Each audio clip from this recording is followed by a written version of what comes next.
Via Justiça de volta com o tema juízo arbitral. Participam do programa o deputado Neider Moreira, relator da Comissão Especial da Assembleia Legislativa de Minas Gerais sobre arbitragem, e o presidente da OAB de Minas, Luiz Cláudio Chaves. Neste bloco, nós vamos ver a opinião da advogada Camila Linhares, secretária-geral da Caminas, Câmara Mineira de Arbitragem. Veja o que ela disse.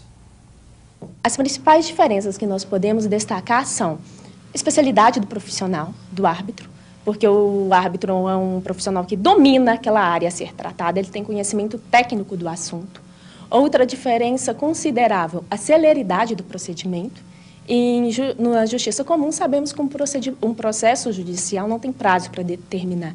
Em arbitragem, se as partes não convencionarem em prazo ao contrário, no máximo em 180 dias, esse procedimento tem que acabar. Outra diferença que nós podemos destacar é a questão do sigilo. Em arbitragem, realmente, somente as partes envolvidas têm acesso ao conteúdo do litígio. E uma outra vantagem que eu diria é o custo-benefício do procedimento. A arbitragem tem um custo? Tem, sim, não há justiça gratuita. Mas se formos analisar o lapso temporal, a especialidade em termos de quanto custa um procedimento arbitral, o custo-benefício é melhor do que o judiciário. Doutor Luiz Cláudio, o senhor atua com arbitragem há muitos anos em Belo Horizonte, né? Inclusive, a minha dissertação de mestrado foi na área. O que o senhor disse na sua dissertação? Na minha dissertação, na verdade, eu examino as possibilidades de impugnação de uma sentença arbitral. Quais são os vícios de uma sentença arbitral que poderiam ser atacadas, evitando com que os árbitros possam cometer esse erro. Por exemplo, o árbitro, ele assumindo função jurisdicional, ele está sujeito às mesmas regras e punições, inclusive de um juiz togado. Se ele pratica um ato de concussão, corrupção passiva, né, se ele prevarica no exercício do cargo, ele pode ser punido. Então nós temos que mostrar que naquela função ele é juiz de fato e de direito. E deve, inclusive, alegar causas de impedimento, de suspeição, né? Se eu tenho, por exemplo, relação com a parte, eu não posso agir como árbitro, eu tenho que denunciar isso e não aceitar. A lei estadual, inclusive, prevê isso. Exatamente. A própria legislação é muito clara nesses aspectos. E os princípios que norteiam a arbitragem são os princípios normais do processo civil. Ou seja, tem que haver o contraditório, a ampla defesa, mas isso é feito de uma forma muito célere, porque quando você faz uma chamada cláusula cheia, já escolhe quem vai ser o julgador da sua demanda, qual é a Câmara Arbitral que vai julgar, você se adequa ao procedimento adotado pelo regimento interno daquelas câmaras. Então, essas câmaras normalmente adotam sistemas eletrônicos, você peticiona eletronicamente. Os procedimentos são muito céleres e é possível realmente dar uma sentença no prazo de 6 meses. Eu já fui árbitro e já consegui proferir sentenças até em 4 meses, 5 meses. Deputado, a secretária-geral da Caminas falou na questão do sigilo. Houve 2 vetos do governador ao projeto de lei, né, da arbitragem em Minas, um deles em relação ao sigilo. Gostaria que o senhor explicasse isso melhor. Na verdade,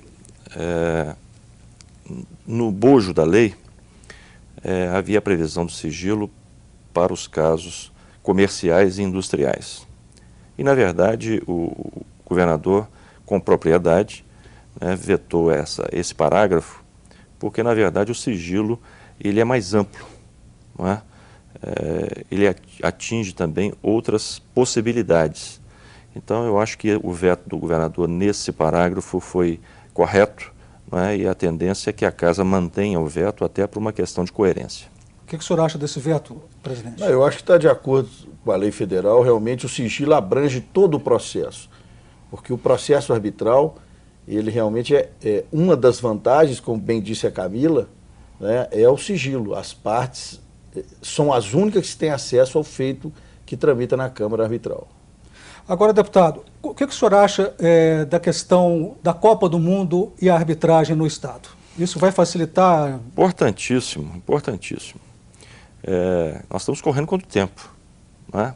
Veja bem, para que o telespectador tenha uma ideia dos problemas infraestruturais que o país vive, nós estamos aí nesse final de ano, início de ano, vivendo esse tormento em relação a aeroportos, não é?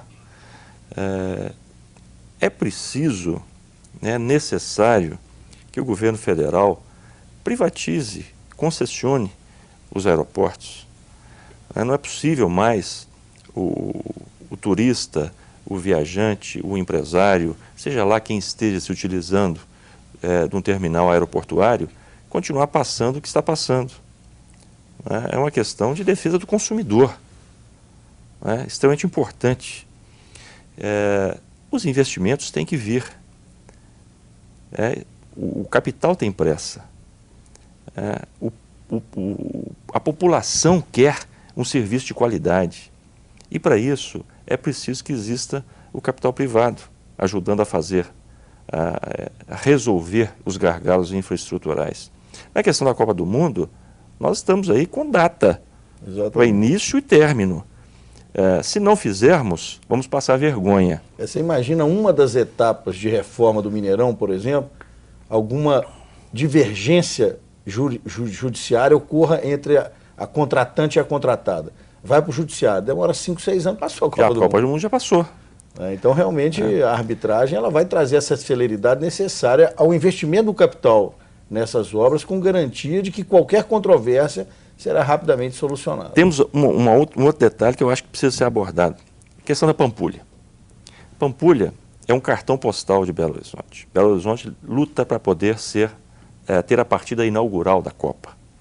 Se isso venha a ocorrer, aproximadamente aí 1,5 bilhão de pessoas estarão assistindo a partida inaugural na Copa do Mundo. Uma tomada aérea vai mostrar a Pampulha.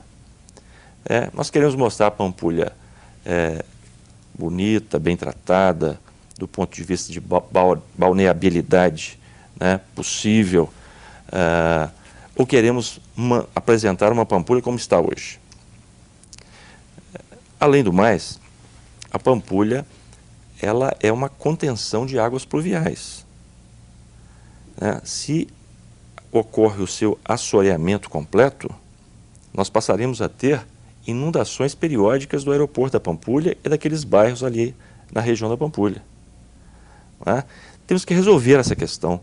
A arbitragem seria um excelente instrumento para poder fazer a solução definitiva da Lagoa da Pampulha. Ouvir a Justiça, eu faço mais um intervalo e voltamos em seguida com o bloco final do programa.